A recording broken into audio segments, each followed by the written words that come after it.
Bonjour et bienvenue dans cette nouvelle vidéo. Aujourd'hui on va parler des fils et des différentes laines que l'on peut utiliser pour faire du tricot. Le fil le plus couramment utilisé pour le tricot est en fait d'une longueur continue de fibres entrelacées, même si l'on peut également travailler avec du fil métallisé, en plastique ou autre. Le fil à tricoter est composé de fils uniques appelés brins qui sont filés ensemble pour offrir plus de solidité. Je vais tout d'abord vous parler des types de fils qui peuvent exister. Ensuite, je vous parlerai du poids des fils et enfin de leur structure. Il existe de nombreux fils de nos jours, donc la liste que je vais vous proposer aujourd'hui est loin d'être exhaustive. Chaque fil a ses atouts et ses faiblesses. Essayez d'adapter votre fil à votre projet. Certains auront un effet drapé, alors que d'autres formeront des mailles bien nettes.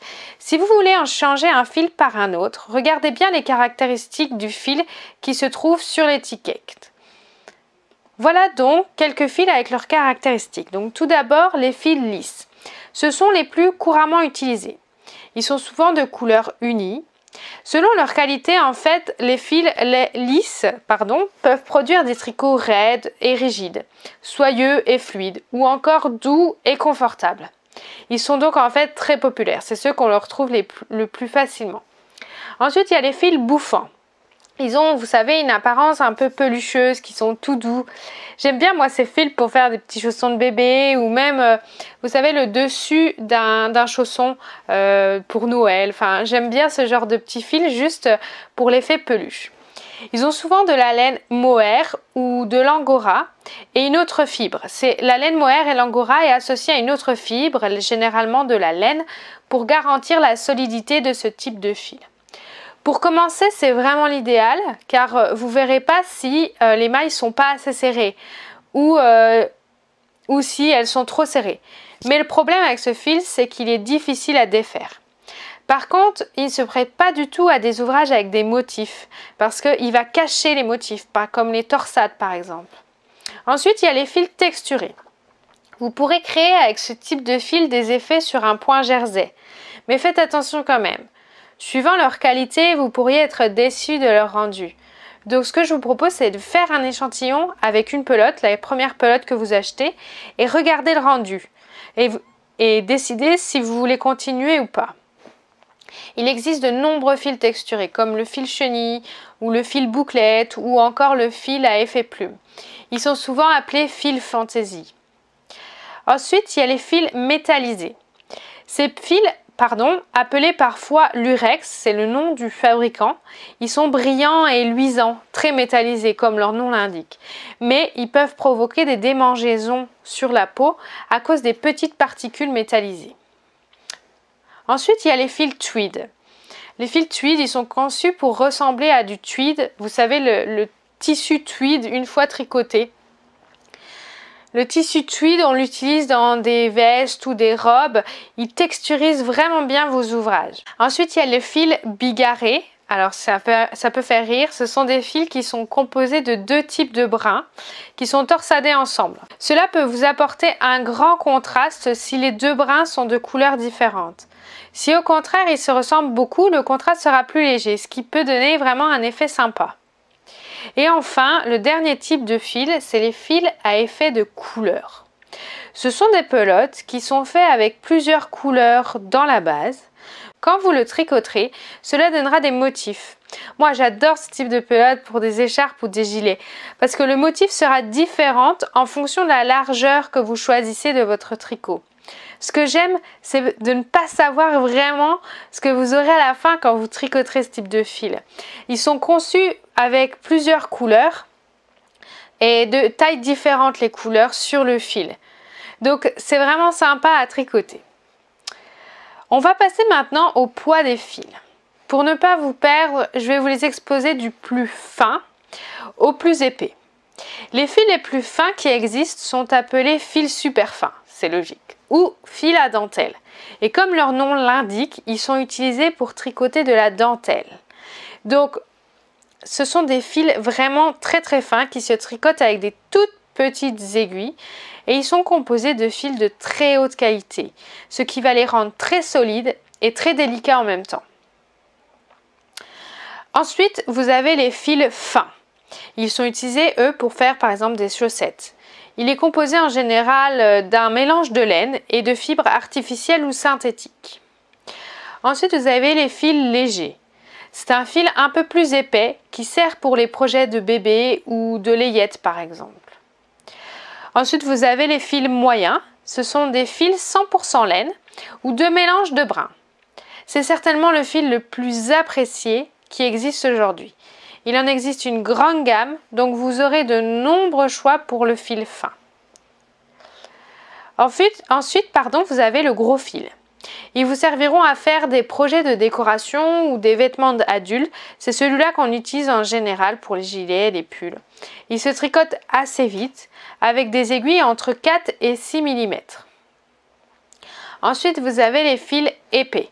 C'est le fil de préférence pour les débutants parce que le projet va grandir très rapidement, vous le verrez vraiment bien et vous le ferez avec des grosses aiguilles.